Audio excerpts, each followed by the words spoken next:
Hello friends. तो चलिए आज हम लोग करते हैं एक्सरसाइज 10.1 का क्वेश्चन नंबर 5। तो चलिए देखते हैं। Find the slope of a line which passes through the origin and the mid point of the line segment joining the points P and B। P के कोऑर्डिनेट्स दिए हैं 0,-4 एंड B के coordinates दिए हैं 8,0। तो चलिए पहले इसको हम कोऑर्डिनेट प्लेन बना लेते हैं, फिर उससे समझते हैं। यहाँ पे मान लीजिए ये x है, ये y एक्सिस है, और यहाँ पे जो 0,-4 यानी कि एक्स एक्सिस पे क्या है 0 और वाई पे क्या है -4, यानी कि ये यहाँ पे पॉइंट कुछ आएगा। इसको मान लेते हैं P।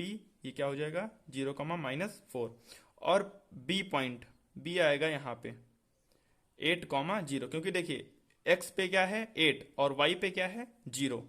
ठीक, तो अब इसको ज्वाइन कर लेते हैं। ठीक, अब देखिए इसमें बोला गया है find the slope of a line. Line का स्लोप फाइंड आउट करना है which passes through the origin, जो ओरिजिन से पास हो रही है, and the mid point of the line.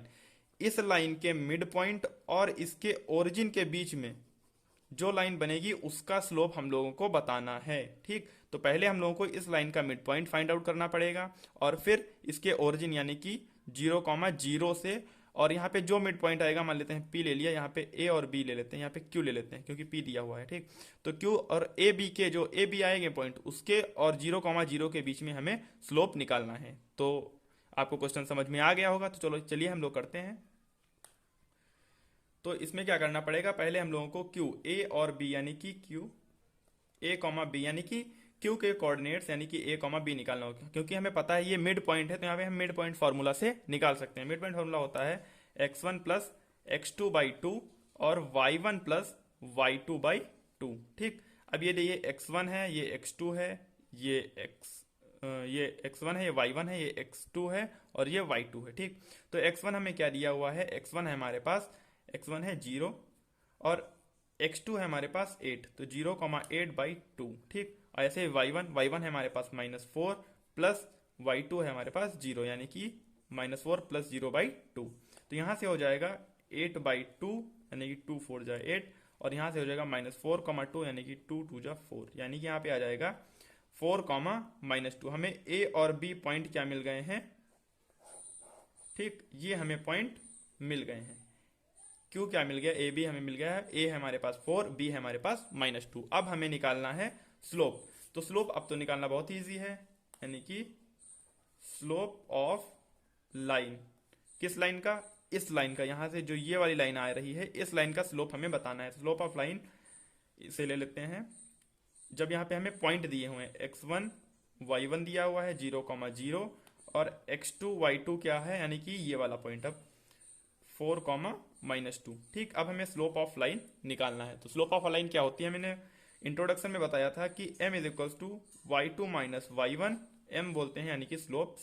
ठीक, और y2-1 x2 माइनस x1। ठीक, तो हमारे पास y2 क्या है, y2 है हमारे पास -2 माइनस y1 है हमारे पास 0, x2 क्या है हमारे पास, x2 है 4 और वो है 0। ठीक, तो यहां से कर लेंगे हम लोग -2,4 यानी कि 2 1 जा 2 2 2 जा 4। तो हमें स्लोप क्या मिल गई है, -1/2। लाइन की स्लोप क्या हो जाएगी, -1/2। तो क्वेश्चन आपको समझ में आया होगा। तो चलिए हम लोग आगे बढ़ते हैं, और ये है अब एक्सरसाइज 10.1 का क्वेश्चन नंबर 6।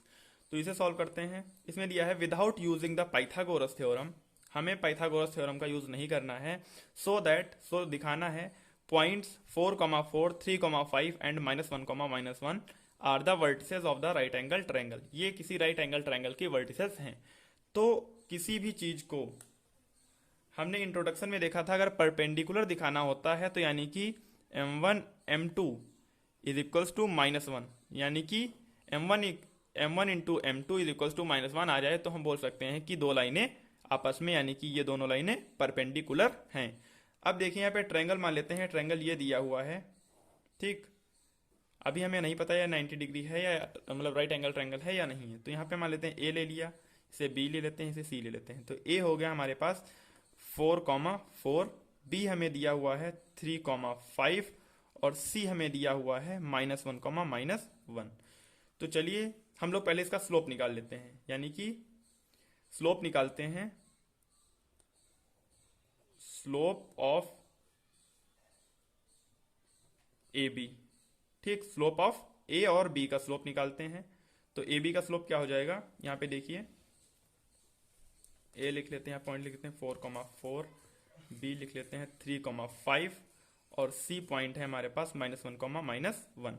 ठीक, तो स्लोप ऑफ ए बी क्या हो जाएगा, यानी कि m1 इज इक्वल टू क्या हो जाएगा y2, यानी कि y2 minus y1 upon x2 minus x1। तो यहाँ पे y2 क्या दिया हुआ है हमें, इसको लेते हैं, y2 हमारा हो जाएगा 5, तो यानी कि 5 माइनस y1 क्या है 4, और x2 क्या है हमारे पास 3, x1 क्या है हमारे पास 4, तो -4, यानी कि यहाँ पे m1 हमारे पास आ जाएगा 5 में से 4 गया यानी कि 1, और 3 में से यानी -1, यानी कि m1 आ गया है हमारे पास -1। ठीक है, फिर ऐसे ही स्लोप ऑफ BC निकालते हैं, स्लोप ऑफ BC ये वाले। ठीक, स्लोप ऑफ BC क्या हो जाएगा, m2 मान लेते हैं इसको, m2 हमारा फिर वही y2 माइनस y1, तो हम फॉर्मूला नहीं लिखते हैं, डायरेक्ट सॉल्व करते हैं। y2 हमारे पास दिया हुआ है -1 और y1 दिया हुआ है 5। ठीक, अपॉन x2 है हमारे पास -1 और माइनस x1 है हमारे पास 3। ठीक, तो यानी कि माइनस माइनस प्लस हो जाएगा, तो -6 अपॉन -4, तो 2 3 जा 6, 2 2 जा 4, यानी कि 3/2। m2 हमें क्या मिल गया है, m2 हमारे पास क्या आ गया है, m2 हमारे पास है 3/2। ठीक, अब ऐसे ही slope of AC find out कर लेते हैं। तो इसमें भी हम फॉर्मूला नहीं लिखते हैं, डायरेक्ट सॉल्व करते हैं। AC में यानी कि m3 मान लेते हैं, इसको मान लेते हैं m3। ठीक, तो m3 यानी कि y2 यानी कि क्या है -1, फिर -4। ठीक, और यहाँ पे -1 -4। ठीक, तो यहाँ पे हो जाएगा माइनस का -5 और माइनस प्लस हो जाएगा -5, यानी कि 5 कट जाएगा, यानी कि यहाँ पे आ जाएगा 1। तो m3 हमें मिल गया है 1। अगर अब देखिए हमें लाना क्या है, कंडीशन क्या होती है परपेंडिकुलर के लिए, कोई भी दो स्लोप अगर इसमें से मल्टीप्लाई करने पे, मान लीजिए हम इसको जो यहाँ पे है m1 और m2 की मल्टीप्लाई करते हैं, अगर वो -1 के इक्वल आ जाता है तो यानी कि वो परपेंडिकुलर होगा। अगर m1 m3 के मल्टीप्लाई करने पे -1 इक्वल टू आ जाता है तो हम बोल सकते हैं कि ये लाइन परपेंडिकुलर होगी। तो देखिए हमें दिख रहा है कि अगर हम -1 को 1 से मल्टीप्लाई करें तो हमें -1 के इक्वल आ जाएगा। तो यानी कि हम बोल सकते हैं m1 और m3 इक्वल्स टू, m1 और m3 की मल्टीप्लाई करें तो यहाँ पे देखिए m1 की वैल्यू है हमारे पास -1 और m3 की वैल्यू है हमारे पास 1, यानी कि m1 m3 हमें क्या मिल जाएगा -1। तो यानी कि m1 m3 -1, यानी कि हम बोल सकते हैं कि जो हमारी एक लाइन है ये परपेंडिकुलर है, दूसरी का पता नहीं हमें। ठीक, तो यानी कि ये जो है परपेंडिकुलर है। जब m1 into m3 is equal to -1 है तो हम बोल सकते हैं कि ये लाइन हमारी परपेंडिकुलर है। ठीक है।